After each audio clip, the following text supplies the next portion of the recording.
Hi dear students, Surya Pratap sir आप सभी का आरपी स्टडी क्लासेस में स्वागत करता हूं। आइए स्टूडेंट्स, आज हम लोग क्लास 10th में मैथ में दो चर वाले रैखिक समीकरण युग्म में एक टॉपिक प्रतिस्थापन विधि पढ़ेंगे। और प्रतिस्थापन विधि से सवाल कैसे हल करते हैं, कैसे एक्स वाई के मान निकालते हैं, ये पढ़ेंगे, जो कि बोर्ड एग्जाम के लिए बेहद महत्वपूर्ण है। तो आइए स्टूडेंट्स, हम लोग देखते हैं कि ये दो चर वाले रैखिक समीकरण युग्म को प्रतिस्थापन विधि से कैसे हल करते हैं। तो स्टूडेंट्स, प्रतिस्थापन विधि क्या होता है? जैसे मान लीजिए इसमें दो समीकरण दिया हुआ है, तो दोनों समीकरण से हमें क्या करना होता है, एक्स और वाई का मान ज्ञात करना होता है। तो इसको हम तीन विधि से हल करते हैं, प्रतिस्थापन विधि, विलोपन विधि और ब्रजगुणन विधि से। तो इसमें हम लोग पढ़ेंगे प्रतिस्थापन विधि।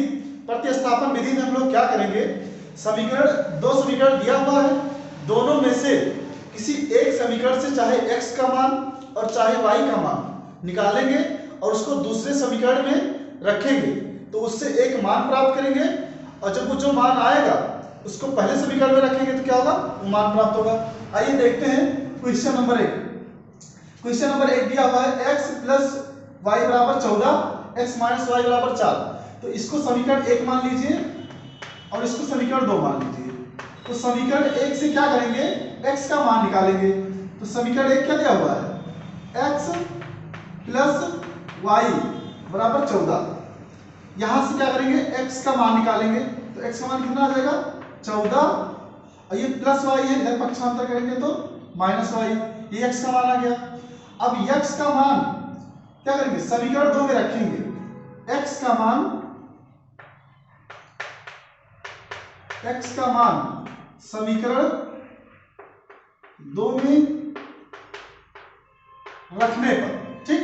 तो क्या करेंगे, समीकरण 2 क्या हमारा दिया हुआ है, दिया है x माइनस वाई बराबर 4, और x की जगह रखेंगे 14 माइनस वाई। यहाँ पर x है, यहाँ पर क्या रखेंगे 14 माइनस वाई, तो यहाँ रखेंगे 14 माइनस वाई, और माइनस वाई ऑलरेडी है बराबर 4। देखिए इस 14 को पक्षांतर करेंगे इधर, तो 4 और माइनस क्या हो जाएगा 14। देखिए ये बचा माइनस वाई, और माइनस वाई कितना हो जाएगा, माइनस 2y हो जाएगा। अब जब यहां से ये क्या करेंगे, 4 में से 14 घटाएंगे तो कितना आएगा, माइनस 10 आएगा। ये माइनस 2y बराबर, देखिए माइनस से माइनस कैंसिल हो जाएगा, तो 2y बराबर कितना आ गया, 10 आ गया। अब देखिए यहां 2 से काट सकते हैं, 2 का 2, 2 पंचे 10, तो कितना आ गया, y बराबर 5। अब y का मान 5 आ गया। अब देखिए हमने निकाला था x बराबर 14 माइनस वाई, इसको समीकरण 3 मान लीजिए। तो लिखेंगे यहां कि समीकरण 3 से, कैसे, समीकरण 3 से, समीकरण 3 क्या दिया हुआ है, x बराबर 14 और माइनस वाई, ठीक। अब यहां पर जो y का मान हमने 5 निकाला है, यहां पर रखेंगे, तो 14 और माइनस 5, तो कितना हो जाएगा, 14 में से 5 हटाएंगे तो कितना आएगा, ये 9 आ जाएगा। यानी कि प्रतिस्थापन विधि से हमने x और y के मान निकाले। x का मान कितना आ गया, 5 आ गया, और y का मान कितना, x का मान, y का मान 5 आ गया, और x का मान कितना आ गया, 9 आ गया। तो इसी प्रकार से हम लोग क्या करते हैं, प्रतिस्थापन विधि से x और y के मान निकालते हैं। अब देखिए ये सवाल सही है या गलत है, इसको कैसे चेक करेंगे। x का मान आया है, y का मान आया, चाहे समीकरण 1 में रखें या समीकरण 2 में रखें, अगर दोनों पक्ष बराबर हो जाए तो सवाल क्या है, सही है। जैसे मान लीजिए कि चेक कैसे करेंगे, जैसे लिखा हुआ है x प्लस वाई बराबर कितना दिया है, 14, पहला समीकरण। तो x का मान कितना है, 9 है, और y का मान 5। जब 9 और प्लस 5 लिखेंगे तो क्या हो जाएगा, 9 5 14, यानी 14 बराबर 14। यानी कि जो x और y का मान आया ये क्या है, सही है। तो स्टूडेंट्स में 4 सवाल दिए हुए हैं, मैं चारों आपको करके दिखा रहा हूं। सवाल नंबर 2 देखिए, सवाल नंबर 2 में इसको क्या करेंगे, इसको पहला समीकरण मान लीजिए और इसको समीकरण 2 मान लीजिए, ठीक। देखिए पहला समीकरण जो दिया हुआ है वो दिया है s माइनस टी बराबर 3। समीकरण 1 से क्या करेंगे, चाहे s का मान निकाल लें और चाहे t का मान निकाल लें। समीकरण 1 क्या लिखा हुआ है, समीकरण 1 लिखा हुआ है s माइनस टी और बराबर क्या लिखा हुआ है, 3। तो यहां से s का मान निकालते हैं हम लोग, तो s बराबर क्या हो जाएगा, 3, और ये माइनस टी इधर जाएगा तो क्या हो जाएगा प्लस टी। ये समीकरण 1 माना था, इसको 2, अब ये समीकरण 3 मान लीजिए। ठीक, समीकरण 3।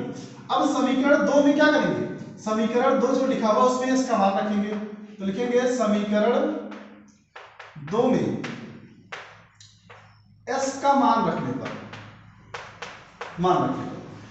प्रतिस्थापन का मतलब ही होता है कि एक समीकरण से चाहे x की वैल्यू निकालिए चाहे y की वैल्यू निकालिए और दूसरे समीकरण में उसको क्या करिए, पुट कर दीजिए। ठीक, तो क्या करेंगे, समीकरण 2 में s का मान रखने पर। ठीक, अब देखिए समीकरण 2 क्या लिखा हुआ है, s बटे 3 और प्लस t बटे 2 बराबर लिखा हुआ है 6। अब देखिए s जहां पर लिखा हुआ वहां पर क्या लिखेंगे, 3 प्लस t, तो यहां लिखेंगे 3 और प्लस t और बटे 3 और प्लस t बटे 2 बराबर क्या हो गया, 6 हो गया। अब देखिए ये भिन्न के रूप में दिया हुआ, फ्रैक्शन के रूप में, तो 3 और 2 का लासा लेंगे, 3 और 2 का लासा कितना हो जाएगा, ये हो जाएगा 6। जब 6 लासा हो जाएगा तो इसको क्या करेंगे, क्रॉस गुणा कर देंगे इसके साथ, इसको इसके साथ गुणा करेंगे और इसको इसके साथ गुणा करेंगे। तो जब 2 से इसको गुणा करेंगे इस पूरे को तो क्या हो जाएगा, 3 दूनी 6 हो जाएगा। अब प्लस लगा है तो प्लस लगाएंगे और 2 को t से जब गुणा करेंगे तो 2t हो जाएगा और प्लस। अब देखिए ये वाला इसके साथ तिरछा गुणा होगा तो 3 को t से गुणा करेंगे कितना आ जाएगा, 3t बराबर क्या हो जाएगा, 6 बटे 1। अब देखिए स्टूडेंट्स क्या करेंगे इसमें, देखिए अब इसको हम लोग क्या करेंगे, क्रॉस गुणा करेंगे, क्रॉस इसके साथ इसको गुणा करेंगे। जब 1 से इसको गुणा करेंगे तो वही चीज आएगा, किसी भी संख्या को यदि 1 से गुणा किया जाए तो वही संख्या प्राप्त होती है या वही चीज प्राप्त होता है। तो देखिए यहां जब 1 से गुणा करेंगे तो ये क्या हो जाएगा, 6 और प्लस देखो 2t और 3t कितना हो जाएगा, 5t और बराबर इसको साथ में जोड़ लिया, 6 और प्लस 3 और 2 5t, तो 1 से गुणा करेंगे तो ये चीज आएगा। अब 6 को जब 6 से गुणा करेंगे कितना आ जाएगा, 36 आ जाएगा। अब t का मान निकालना है, t को हम इधर रोकेंगे और संख्या को उधर पक्षांतर कर देंगे तो ये हो जाएगा 5t बराबर 36 और माइनस 6 और 36। देखिए अब t बराबर निकालेंगे, 5t बराबर कितना हो जाएगा, 36 में 6 हटाएंगे कितना आएगा, 30 आ जाएगा। अब देखिए 5t बराबर 30, चाहे तो यही काट दें, 5 करना 5 5 6 30, तो t का मान कितना आ गया, 6 आ गया। ये t का मान क्या आ गया, 6 आ गया। अब जो t का मान 6 आया है इसको समीकरण 3 में रख देंगे तो इसका मान आ जाएगा। तो क्या करेंगे, t का मान समीकरण 3 में रखने पर यहां पर लिख देंगे कि t का मान समीकरण 3 में रखने पर। ठीक, तो t ये समीकरण क्या है, तीसरा लिखा हुआ है s बराबर 3 प्लस t, तो s बराबर क्या हो जाएगा, 3 और प्लस t का मान कितना निकाले, 6, तो कितना हो जाएगा, 6 3 9, तो s का मान कितना आ गया, s का मान आ गया 9, यानी हमारा t का जो मान आया वो कितना आया, 6 आया और s का मान कितना आया, 9 आया। अब ये उत्तर सही है या गलत है इसकी जांच हम क्या करेंगे, चाहे समीकरण 1 में मान रख दो और चाहे समीकरण 2 में मान रख दो, यदि दोनों पक्ष बराबर आ रहा है तो सवाल सही है। देखते हैं समीकरण 1 क्या है, लिखा हुआ है s माइनस टी बराबर क्या लिखा हुआ है, 3, समीकरण 1, इससे चेक करते हैं तो ये s लिखा हुआ है 5 मत मानिएगा इसको, तो s माइनस टी, s का मान हमने निकाला 9 और माइनस t का मान कितना निकाला 6 और ये बराबर 3 दिया है तो 9 में से 6 घटाएंगे क्या, 3 बराबर 3, यानी कि समीकरण जो दिया हुआ है, जो हल निकाले हमने s और t के, वो क्या है, सही है। आप लोग स्टूडेंट्स का स्क्रीनशॉट लीजिए, इसके आगे 2 सवाल और बचा है।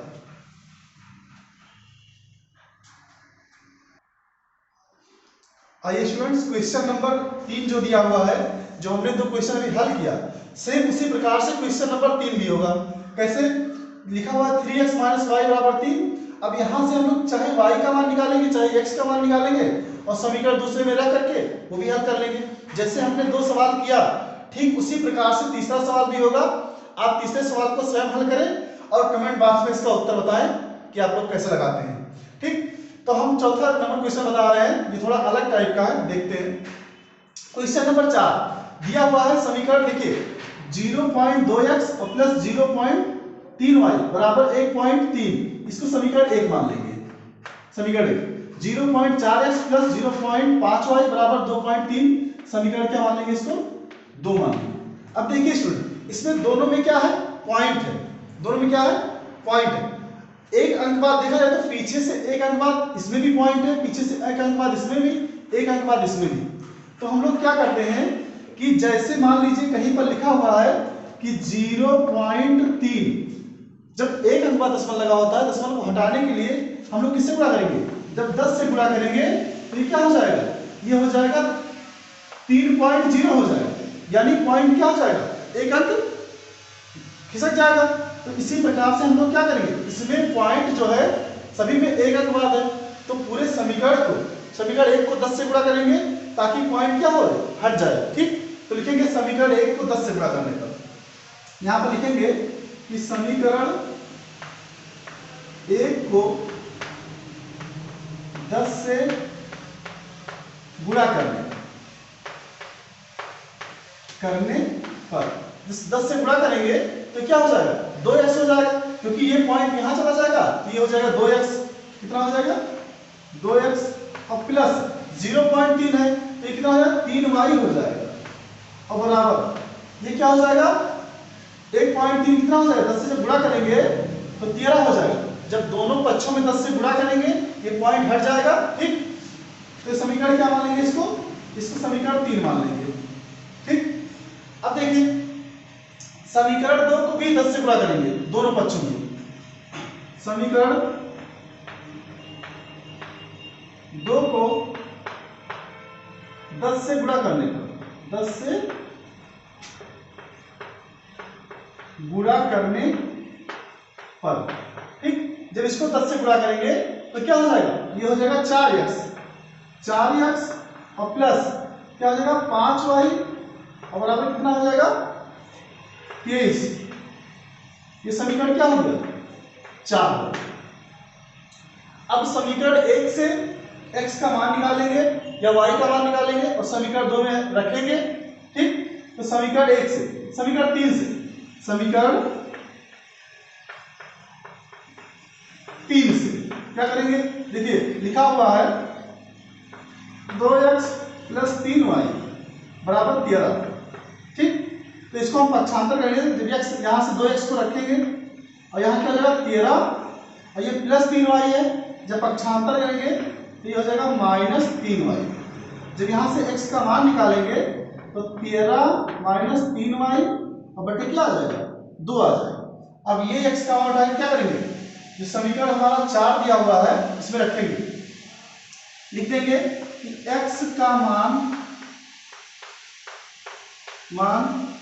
समीकरण 4 में रखने पर, ठीक, रखने पर, तो समीकरण 4 क्या लिखा हुआ है, लिखा हुआ 4x और x का मान ये रख देंगे, x क्या रखेंगे 13 और माइनस 3y बटे 2 और क्या लिखा हुआ प्लस ये 5y और बराबर क्या लिखा है 23 लिखा हुआ। ठीक, अब देखिए ये 2 से काट दीजिए, 2 कन्नम 2 और 2 दूना 4, अब ये कितना बचा 2 बचा, तो ये अंदर क्या है, ये इसकी गुणा हुआ है अंदर, तो गुणा होगा तो क्या हो जाएगा 13 दूना 26 हो जाएगा।